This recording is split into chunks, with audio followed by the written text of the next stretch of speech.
Welcome to the monthly stocks crypto update of March transitioning to April. And there's some things that you got to be on the lookout for that the Feds are about to announce on May 3rd. And I just want to bring it all to you. So many things have been happening with the economy. We've seen that two major banks have went down. It's all because of greed. They're trying to find ways to make money as quickly as possible. And they put so much eggs in one particular basket. And when that basket doesn't work out and people try to run for their money, they end up not having the cash available, and then there you go. So the lending power and all these things all affect the stocks and crypto market, and these are the things that we're going to be looking out for. So starting right now, the SP 500 is at 4,137. At the time I'm recording this, the Dow is at almost 34,000. It has increased a bit, and NASDAQ is at 12,000. SP 500 year to date is up 7%. Not too bad. It's making a gradual increase.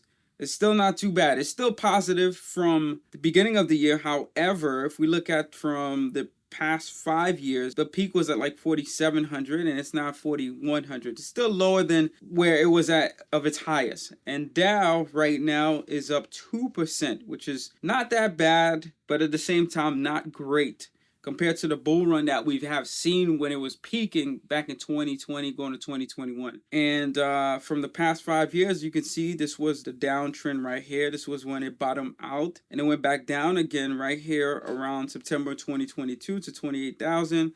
And it's back to almost 34,000. Year to date, as we've seen, it's not too much. Pretty flat. NASDAQ year to date is up 15%. That's been doing better, and I have seen that too because a lot of the tech stocks I invest in are part of NASDAQ. When these things go up, it also affects the whole overprice of NASDAQ to actually shoot up as well. We're seeing a flat over the three major markets. It's not that great. If we average it out, it's probably going to be like around 7% across all three. If we look at the year-to-date increases of each one. But let's move down here. So first off, these are my grayscale stocks. I keep these in a particular bucket because they're all linked to crypto. But seeing how they have done year-to-date, it's doubled, right? Grayscale Large Digital Cap Fund is up by 100%. BCHG is up by 140%.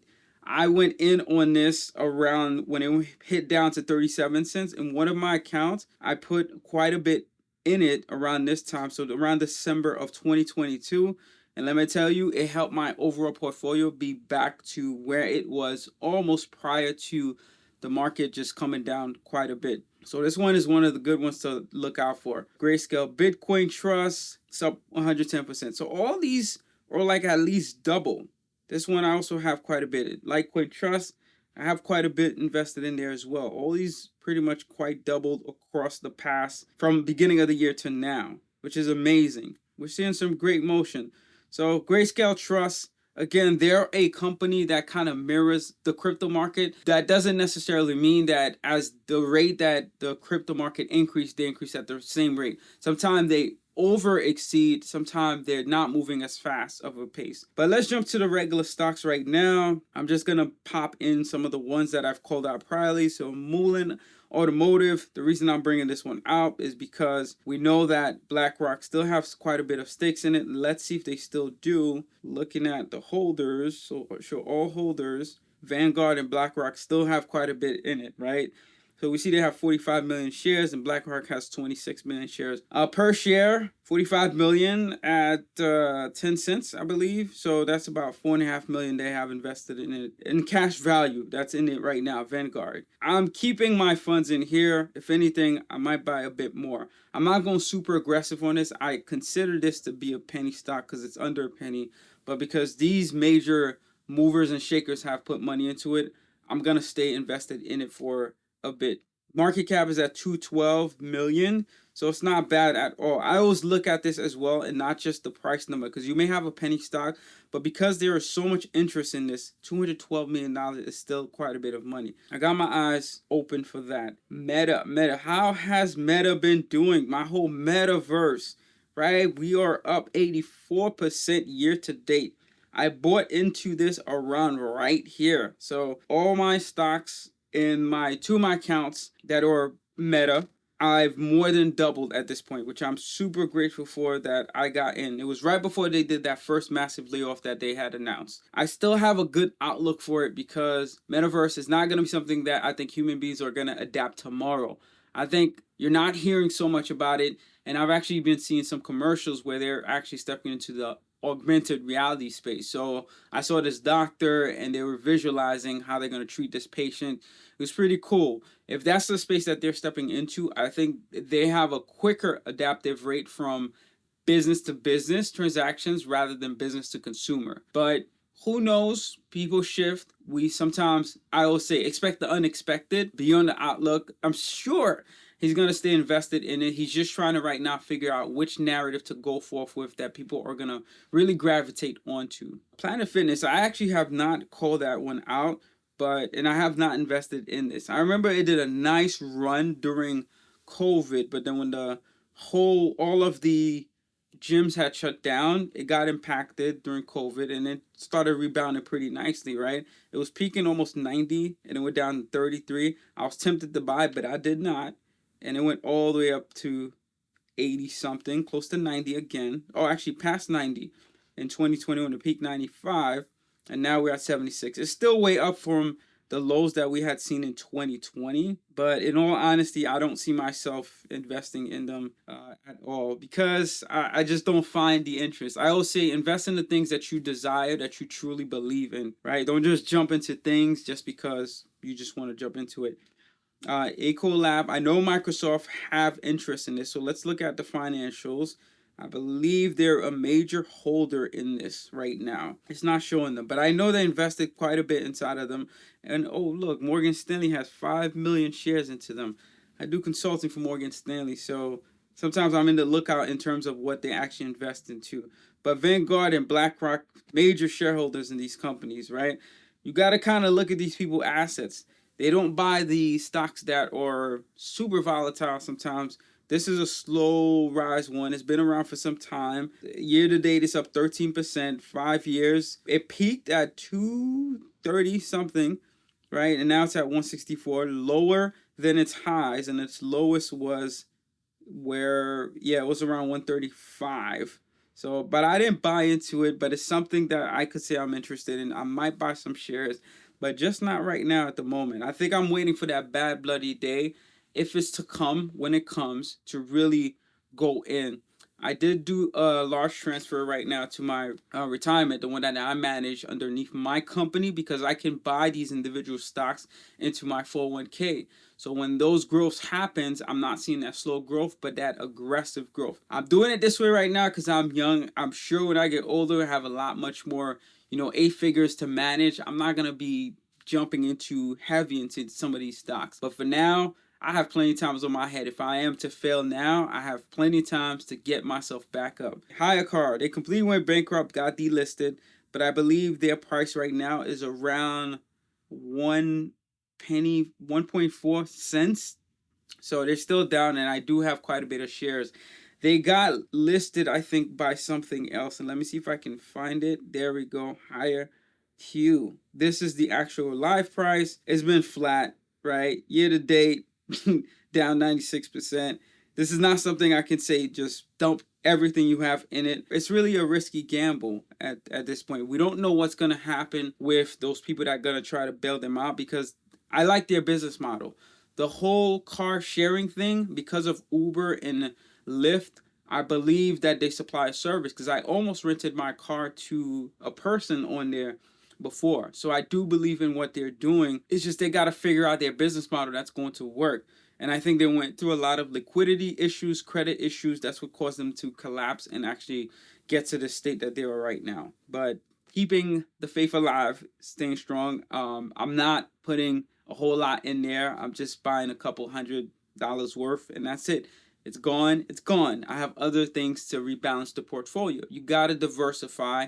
Don't put your eggs in one basket. And you got to know the risky stocks to not put a whole lot of money into it. Don't do serious investments in those. Do like gimmicky investments. Like said 5%, no more than 5%, maybe 10% max of your portfolio where you're playing around with these risky stocks. But your other 90% should be things that you solidly believe in, their business model, and you can look at their revenue, their growth, and say that this is a company I believe in, and I think that this is going to be long term for the future. Airbnb, it's going to be a steady growth, right? Company that's going to be around. Some people don't like to stay at hotels, they'd rather stay at a place, a resort where they can access an Airbnb services, right? It has its perks, it has its benefits. I honestly, personally prefer to stay in an Airbnb, but I feel like in some places they're even more expensive than the hotels. But people prefer that. Some people prefer the non-stagnant, dull, walking in the hallway, carpety look. They want a different type of room, different type of experience so they can feel like they're home. So this is where it has an advantage to still really be viable for the market. So I think Airbnb, I don't see them really going anywhere. Year to date, they're up 34%. For the past year, they're down 32%. They're still lower than their peaks. Their highs was at 219. Again, all these stocks pretty much peaked around November of 2021. And it's not at its lowest. Its lowest is around 85, and right now it's somewhere close to the middle. For me, just not right now. If I'm gonna invest in it, just not right now. EPAM, I think I should have invested in this one. It had went down to like 170 something. I think it was like right here. I saw them crash really bad, and it went down to 170, but I didn't go into it. I spoke to them before. Their whole business model is around a contract work. They have clients that need your services, so they hire you, pay you on a W-2 basis, I believe, most likely, and then they make money off top of that. I just didn't like the numbers that they were speaking. The ratio did not make sense to me, so I left it alone, but it seems like it's working for them, right? For investors, it's looking good. Their profits are looking good. So of course they're going to try to pay you the least amount as possible so they can keep as much inside of their pocket. Beyond Meat, I just bought some. I bought, I believe, 100 shares of Hertz. They were sold. Lord Disco. I finally bought, I believe, 100 shares of this now inside of my retirement. I do believe, so year to date, they're down 2%. Right, they were up at $9, and I think something happened here. It had to be a major news for it to drop. But now I think it was a good time for me to step into it. I spoke to them before to actually do work for them, to be hired by them, but yeah, conversation then fell off. So I'm like, I'm just gonna invest. I'm still gonna get my piece of your company, right? One way or another, and you're publicly available. So when you get back to that normal price, I'll cash out and get a piece of my worth, right? They treat investors much better than they treat employees. That's just how companies roll. So I'm going to invest in the companies that I think that technology is great, whether I work for them or not, but I believe in what they were actually doing. Rivian, I just went in as well. I think I bought 100 shares. Yes, bought 100 shares of Rivian, holding on to that. Xpeng, I'm still holding. Coinbase, I'm still holding on to. Not selling anything. For me, my strategy right now is to not sell anything until the bull market happens. Then I'll take out all the losers, sell all the losers, and some of the winners too, to offset things to be like pretty much at zero. And then pull the cash out to invest in real estate or do other things with. Because I'm looking for that growth. Roblox, I'm not ready to invest in them yet. I'm waiting for that $25 mark. We had hit it in December of last year. I missed it. Right, I wasn't paying attention, but I definitely want them to be under that 25, maybe 20 actually. Then I'll really run into and invest in them because I think they overlap inside of the whole VR space. But kids are really into this right now, and their numbers are still doing good. They're still charging parents quite a bit for kids to actually play in these things. Jemiah, I'm holding on to. I actually just bought more shares. I believe 100 more inside of my retirement just to rebalance things. If not, probably even more. But I believe in them for the long term. Their peaks, if we look at their peaks, was at 70. Yeah, it was like almost 70. So if we do the math, let's use 60 for example. That's a 20x return on your investment, right? So if you put $1,000 now, it's going to be worth 20,000. Right? If we look at the highs and the peaks, I'm not saying it will happen that way in the time that you want it. But typically when the bull market happens, stocks end up hitting higher than their last peak. So meaning This number that you see here, it might be 300 the next time you see it hit its peak. So that's going to be 100 times this number. So if you put $1,000 into this stock, it's going to be worth 100,000. And that's what I'm looking forward to inside of all of my portfolio. Everything has to be $100,000 worth, right? And so I can have this massive portfolio. I can liquidate and just get some real estate at that time, depending on what God plans. But my plans sometimes don't work out exactly as I plan them. I just lean upon God for that guidance to really help me along the way. That's most of it. Square, I'm waiting for it to get to the $50 mark, maybe, and then I'll stock up on some more, maybe 40. If it hits 40, definitely I'm getting some. QDell, actually, let's check this out because I believe they had a pretty good first quarter report, which caused them to shoot up a bit. Actually, let's read the first paragraph of this just to make sure that we're on track. Respiratory product revenue expected to be in the range of $260 million, including COVID. Product revenue of $212 million. Non-expected revenue expected to be in the range of $500 million, representing a 5% growth on a supplemental combined basis and 7% growth on a constant currency basis at the midpoint. I'm going to pause right there. That's all you probably need to know, that they did pretty much good, right? They pretty much did good this quarter because I saw them pop just the other day. But let's look at the analysis on their EPS beats and things like that. So investors are saying it's a strong buy and a buy, or you hold. No one is saying to really sell it. So which is good, right, from these people. Financials, let's see. All right, so Q4 2022, they're in the green. Their EPS is in the green. That's a good thing. Whenever you see that, that means the company is in a good trajectory. But let's see their performance as well. How did they do? Their net. Let's check out by quarter, not annual. So in Q1 of 2023, they are cash flowing, right? You see this blue here? They have a $30 million earning profit, right? Their revenue was $866 and their earnings was $30 million. Of course, we want them to be, their earnings to be right here at $500 million, but the economy is kind of slow right now.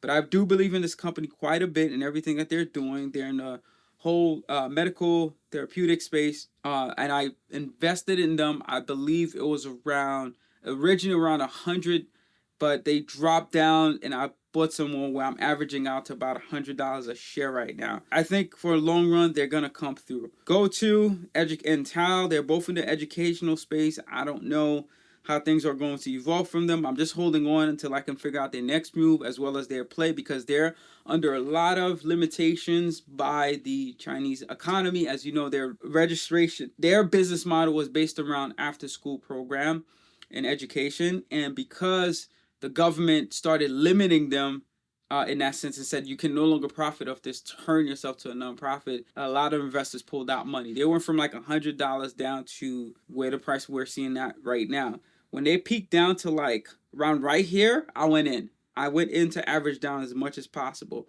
right? And right now, I'm probably up 300% because I bought a lot when it hit around the 60 cents mark. Riot and Mara, as we know, are linked to crypto. So when crypto goes up, they're going to go up. You see this? 300% year to date. It went from $3.39 to now almost $14. $13.50. I have Riot, but I bought it a long time ago. I didn't buy any more when it hit $3 mark. I should have, but I didn't. But it's all good. Nikola, they're doing bad. That's all I can say. But I did average down. I bought some more. And I'm believing in the car company for its future. I don't know what it holds, but I really just kind of, I'm just going to let it sit there. They're worth $500 million right now, but hopefully when things re-level, they'll be back to a much better place. Workhorse as well, providing batteries to so many different things as well as cars. Market cap is at 182. They're down at $1. I've been averaging down, but I'm really hope they get back to their peaks of $42. So that'll be a 40x return right off that $1.07. Netflix holding on to. HIMS has been averaging out, which is pretty good. Lab has dropped since the last time I covered this. Right here, Lab Biotech, their market cap is at 142. I'm believing in them for the long run. I have quite a bit of holdings in them. eHealth as well. All these companies is just like they're trying to just keep up with the economy. Things are just not going to be great for nobody, right? The market is just going to be pretty much like at a flat rate right now. But let's jump into some crypto. Crypto recently had a pop. As you can see, Binance went from around 300 all the way down to 330. So it's like a 10% jump, which is pretty good. If we look at from their all-time lows at 233, they're still at a good point. I'm staking this right now. My staking rewards since last year, I've only been staking for almost a year now. I've made about $700 off staking so far, and it automatically puts it back into that crypto. And when the price of that crypto goes back up, I'm gonna be killing it. The way you got to think about it, right? I let that money sit there. I haven't added much to it, and I made it about $1,000, right? And it keeps buying itself based upon that. But so far, I've made $1,000. When crypto 1020x, that $1,000 is now gonna be an additional 10-20,000 off of my original investment for doing absolutely nothing.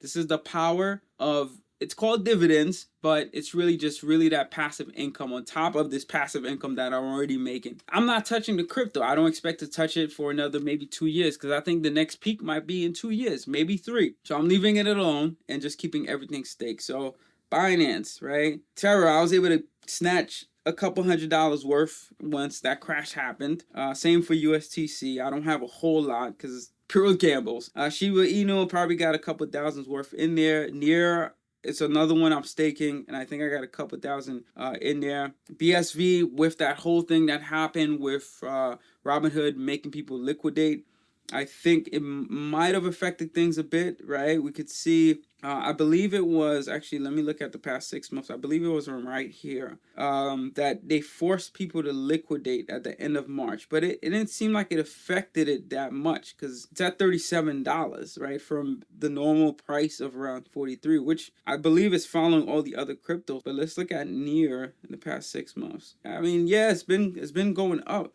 So BSV doesn't seem to be hit as bad as I think it would have, which means that there's probably not a lot of the market that had it inside of Robinhood, or they figure out another way to transfer it and rebuy it somewhere else, because that's what I did. I transferred it to another wallet to create a purchase inside the United States. Doge had hit 9 cents the other day. I was like, all right, Doge was the first crypto I would say I made a super killing on. I did a flip with 22,000 investment and 5x in about a month and a half, right? Crazy. And then I had liquidate to do a lot of things I was doing construction wise in the house and such, but it worked out pretty smoothly. Ethereum Classic, holding on to Ethereum as well. It peaked over 2,000. Whenever I see that, I'm like, woohoo! I'm staking this in Binance as well, and they are up from the past 6 months by 60%. Ethereum ain't really going nowhere. I'm waiting for it to get back to this 5,000. Litecoin, that's my baby right here. When it gets to 300, I'll be back to, I think, my original average price, around 250 actually.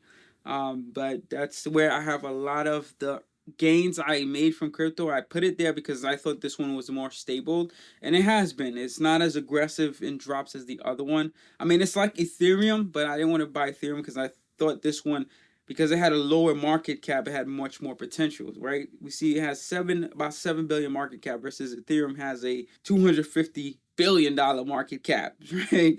A lot much more room for growth. I think if this 10x to, let's say, 100 billion, close to 100 billion, it'll be at 70 billion. Like, I'm gonna be killing it. Like, I'm gonna be good.